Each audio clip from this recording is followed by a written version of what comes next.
Assalamu alaikum students, how are you? I hope you are all fine.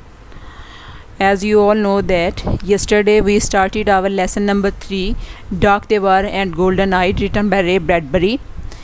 Yesterday we discussed its main points and its intro and its theme. Now today we discuss translation of our lesson. So let's have a look at the translation of our lesson. We start from our first page, which is page number 18, and we start from our very first line. So let's start it. Dark they were and golden eyed. क्या मतलब है इसका? Dark का मतलब स्याह या काले रंग का, एंड गोल्डन आइट सुनहरी आँखों वाले. तो इसका हम क्या ट्रांसलेट करेंगे? वो स्याह रंग और सुनहरी आँखों वाले लोग, या वो स्याह रंग और सुनहरी आँखों वाले थे. ये स्टोरी लिखी है रे ब्रैडबरी ने, जो कि एक अमेरिकन राइटर है. कल हमने इसका इंट्रो पढ़ा था, तो उसमें मैंने आपको सारा इसकी डिटेल बताई थी. ठीक है, आज हम पढ़ते हैं. कल जो इसके मैंने आपको मेन पॉइंट्स या इसकी कह रहे हैं सिनॉप्सिस या समरी बताई थी, शॉर्ट सी, उसमें आपने ये पढ़ लिया था कि ये एक साइंटिफिक फिक्शन की स्टोरी है और ये एक फैमिली की स्टोरी है जो कि माइग्रेट कर जाती है अर्थ से एक दूसरे प्लैनेट मार्स पर. अब हम देखेंगे कि ये किस तरह से इन्होंने ये माइग्रेशन की और इसकी रीज़न्स क्या थी. कल हमने इसके मेन पॉइंट्स डिस्कस किए थे, आज हम इसको डिटेल से ट्रांसलेट करेंगे इस पूरे पेज को. तो इसको शुरू करते हैं. द रॉकेट मेटल के जो धात की रॉकेट की धात थी, कूल्ड इन द मीडो विंड्स, वो ठंडी हो गई थी किससे? सब्ज़ाज़ार की हवाओं से. मीडो होता है सब्ज़ाज़ार, चिराग जिसको हम बोलते हैं. सब्ज़ाज़ार की हवा से या सब्ज़ाज़ार की हवाओं से रॉकेट की जो धात है वो ठंडी हो चुकी थी या ठंडी हो गई. Its lid gave a bubbling pop, इसके दरवाज़े ने इट्स लिड, इसका दरवाज़ा, गेव अ ब्लगिंग पॉप, इसके दरवाज़े ने तेज़ उभरता हुआ खटा किया, या इसका दरवाज़ा तेज़ उभरती हुई आवाज़ से खुला. यहाँ पर वर्ड आया है लिड. लिड का मतलब है यहाँ पर उसका जो ढक्कन है उसको कहा जाता है कवर, या उसका टॉप कवर जो है उसको कहा जाता है. ब्लगिंग है, ब्लगिंग होता है इंक्रीजिंगली हाई एक्सपेंडिंग, उभरती हुई तेज़ किस्म की आवाज़, शोर जिसको हम कहते हैं. इसका जो दरवाज़ा है वो तेज़ उभरते हुए खटाक से खुला. किसका दरवाज़ा? रॉकेट का. फ्रॉम इट्स क्लॉक इंटीरियर, इसके मीटरों और डायलों वाले कमरे से. मतलब कि रॉकेट की बात हो रही है तो इसके कंट्रोल रूम का हम कह सकते हैं. इसके मीटरों और डायलों वाले कमरे से या इसके कंट्रोल रूम से stepped a man, a woman and 3 children, एक मर्द, एक औरत और 3 बच्चे बाहर आए. The other passengers willed away. Willed away होता है कि बगोले की तरह हवा होगी, यानी कि इधर उधर हो जाना. विल्ड अवे किसी एक साइड पे हवा के साथ हो जाना या चले जाना. स्पीडेडली गो समवेयर और रश्ड समवेयर, किसी साइड पर चल दे जाना. कि बाकी जो है वो कहते हैं कि एक मर्द, एक औरत और 3 बच्चे नमोदार हुए. और इसके बाद क्या हुआ? The other passengers wheeled away across the Martin Meadows, leaving the man alone among his family. और इस आदमी को अपने कुनबे के साथ छोड़ते हुए बाकी तमाम मुसाफिर मरीख के सब्ज़ाज़ारों के पार बगोले की तरह हवा हो गए, या बगोले की तरह तेज़ी से चले गए. यानी कि मिस्टर बिटरिंग की फैमिली वहाँ पर है और बाकी सारे लोग जो 1000 ऑलमोस्ट लोग आए थे वो सारे के सारे उसके मीडोज़ की तरफ चले गए. The man felt his hair flutter, आदमी ने महसूस किया कि उसके बाल लहलहा रहे हैं. And the tissues of the body draw tight as if he were standing at the centre of vacuum, और इसके जिस्म के जो रगो रेशे हैं वो यूँ अकड़ गए हैं कि जैसे वो किसी खला के दरमियान में खड़ा है. टिश्यूज़ यहाँ पे मसल्स की सेंस में यूज़ हो रहा है. टाइट यानी कि स्टिफ हो गए हैं, अकड़ गए हैं, क्योंकि वहाँ पे माहौल बदला है, उसका वेदर बदला है, एटमॉस्फेयर बदला है, तो उस वजह से उसके बॉडी के जो चेंजेस हैं उसको डिस्क्राइब किया जा रहा है. वैक्यूम होता है एम्प्टीनेस, कोई खाली जगह, स्पेस जिसको हम कहते हैं. वो कहते हैं आदमी को महसूस हुआ कि इसके बाल लहलहा रहे हैं और इसके जिस्म के जो रगो रेशे हैं वो यूँ अकड़ गए हैं जैसे कि वो खला के दरमियान में खड़ा है. हिज वाइफ, उसकी बीवी, बिफोर हिम, उसके सामने, seems almost willed away in smoke, उसकी बीवी इसके सामने धुएं में तकरीबन गुम होती हुई महसूस हो रही है. द चिल्ड्रन, उसके बच्चे, small seeds might at any instant be sown to all the Martian and climates, इसके बच्चे भी किसी लम्हे भी मरीख के मौसमों में छोटे छोटे बीज की तरह बिखर सकते थे.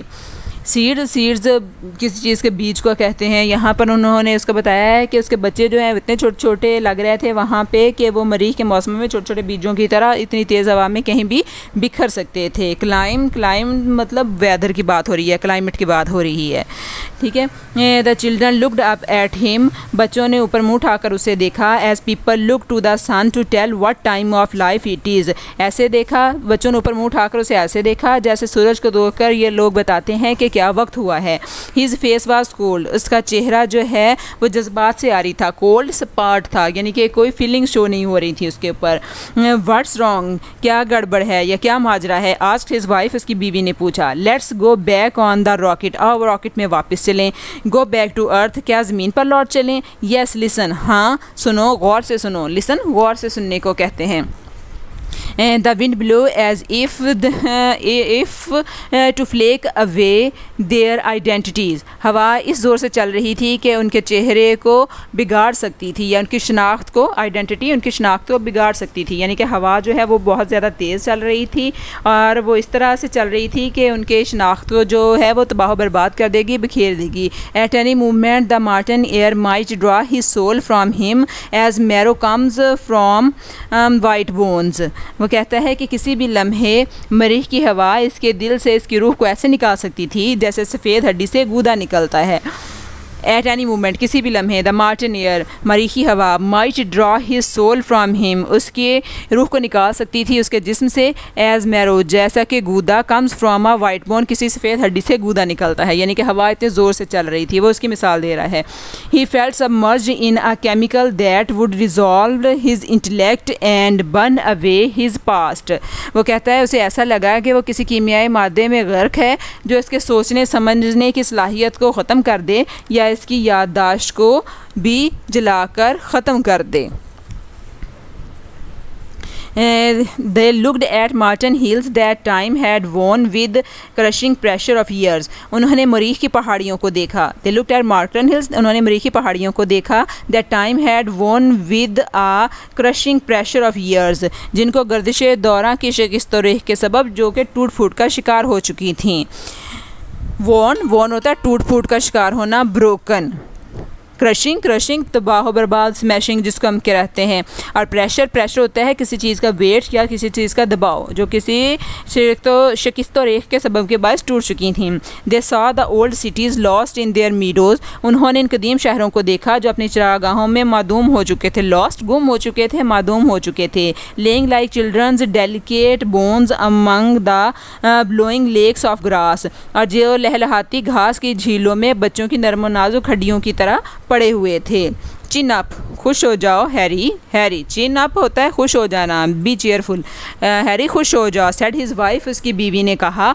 इट्स टू लेट, बहुत देर हो चुकी है। We have come over 60 million miles, अब हम 6 करोड़ मील दूर आ चुके हैं। The children with their yellow hair hold at the deep dome of the Martian sky, पीले बालों वाले बच्चे मरीख के आसमान के वसी और रीज़ छत के नीचे चीखो पुकार कर रहे थे।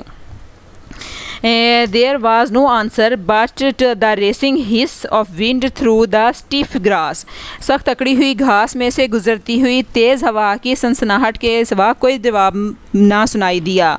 ठीक है, यहाँ पे एक वर्ड यूज़ है हॉलर्ड मतलब है कि चीखो पुकार करना, शाउट करना। डोम होता है कि किसी तरह का जो महराबी किस्म की छत का होना। हिस होता है हिसिंग, यानी कि किसी किस्म की विसल, किसी किस्म की विस्परिंग जिसको हम कहते हैं सनसनाहट। वो कहता है कि सख्त अकड़ी हुई घास में गुजरती हुई हवा की तेज सनसनाहट के सिवा कोई जवाब सुनाई नहीं दे रहा था। He picked up the luggage in his cold hands, उसने अपने ठंडे हाथों से या यखबख्ता हाथों से सामान उठाया। हेयर वी गो, हम कहाँ जा रहे हैं। A man standing on the edge of a sea ready to wade in and be drowned, उसने एक ऐसे आदमी की तरह कहा जो किसी समंदर के किनारे खड़ा हो और पानी में से चलकर गुजरने के लिए और डूबने के लिए तैयार हो। दे वॉकड इनटू टाउन, वो चलते चलते शहर में दाखिल हो गए। देयर नेम वाज बिटरिंग, उनका नाम बिटरिंग था। Harry and his wife Cora, Harry उसकी बीवी कोरा, डैन उसका बेटा डैन, लॉरा उसकी बेटी लॉरा, एंड डेविड और उसका दूसरा बेटा David. They build a small white cottage and ate good breakfast there, उन्होंने एक छोटा सा सफ़ेद घर बनाया और वहाँ पर भरपूर नाश्ता किया। But their fear was never gone, लेकिन फिर भी उनका खौफ दूर ना हुआ, ये अपने खौफ से पीछा ना छुड़ा सके। It lay with Mr Bittering and Mrs Bittering, a third hidden partner at every midnight talk at every dawn awakening, जो हर आधी रात की गुफ्तगू और सुबह बेदार होने पर एक तीसरे बिन बुलाए साथी के तौर पर मिस्टर बिटरिंग और मिसिस बिटरिंग के साथ मुसल्लत रहता था। I feel like salt crystal he said in a mountain stream being washed away, इसने कहा मुझे ऐसा लगता है कि मैं किसी पहाड़ी नदी पर पड़े घुलते हुए नमक की तरह का एक टुकड़ा हूँ। वी डोंट बिलोंग हेयर, हमारा ताल्लुक यहाँ से नहीं है। वी आर अर्थ पीपल, हम ज़मीनी बाशिंदे हैं। दिस इज़ मार्स, और ये मरीख है। इट वॉज़ मेंट फॉर मार्टन्स, इसका मतलब है कि ये मरीख के लोगों के लिए है। फॉर हेवन से, खुदा के लिए कोरा। Let's buy tickets for home, और टिकट्स ख़रीदें किस लिए?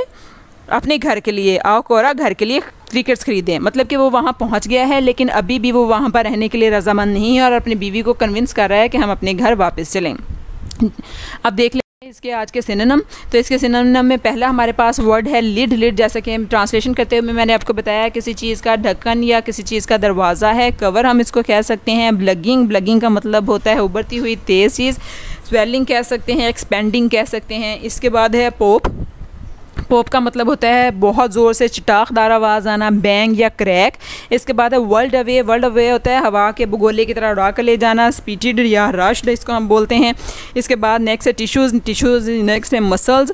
मसल्स कहते हैं इसको। वैक्यूम, वैक्यूम खुला होता है। एम्प्टीनेस इसको हम कह सकते हैं। इसके बाद है सबमर्ज्ड। सबमर्ज का मतलब होता है गर्क हो जाना, go under water. Worn, worn होता है टूट फूट का शिकार होना, ब्रोकन डाउन। हिस, हिस होता है विसल, किसी किस्म की सनसनाहट की आवाज़ आना। और इसके बाद हमारे पास वर्ड है वेड। वेड होता है पानी में से चलकर गुजरना। तो सेट टू, किसी सिमत पर चल पड़ना। तो ये थे आज के हमारे वर्ड सिनोनिम्स। उम्मीद है आपको समझ आ गया होगा लेसन। आप इसकी ट्रांसलेशन याद करेंगे और इसके मज़ीद सिनोनिम्स तलाश करेंगे। कल अगले पेज की ट्रांसलेशन तक के लिए अल्लाह हाफिज़।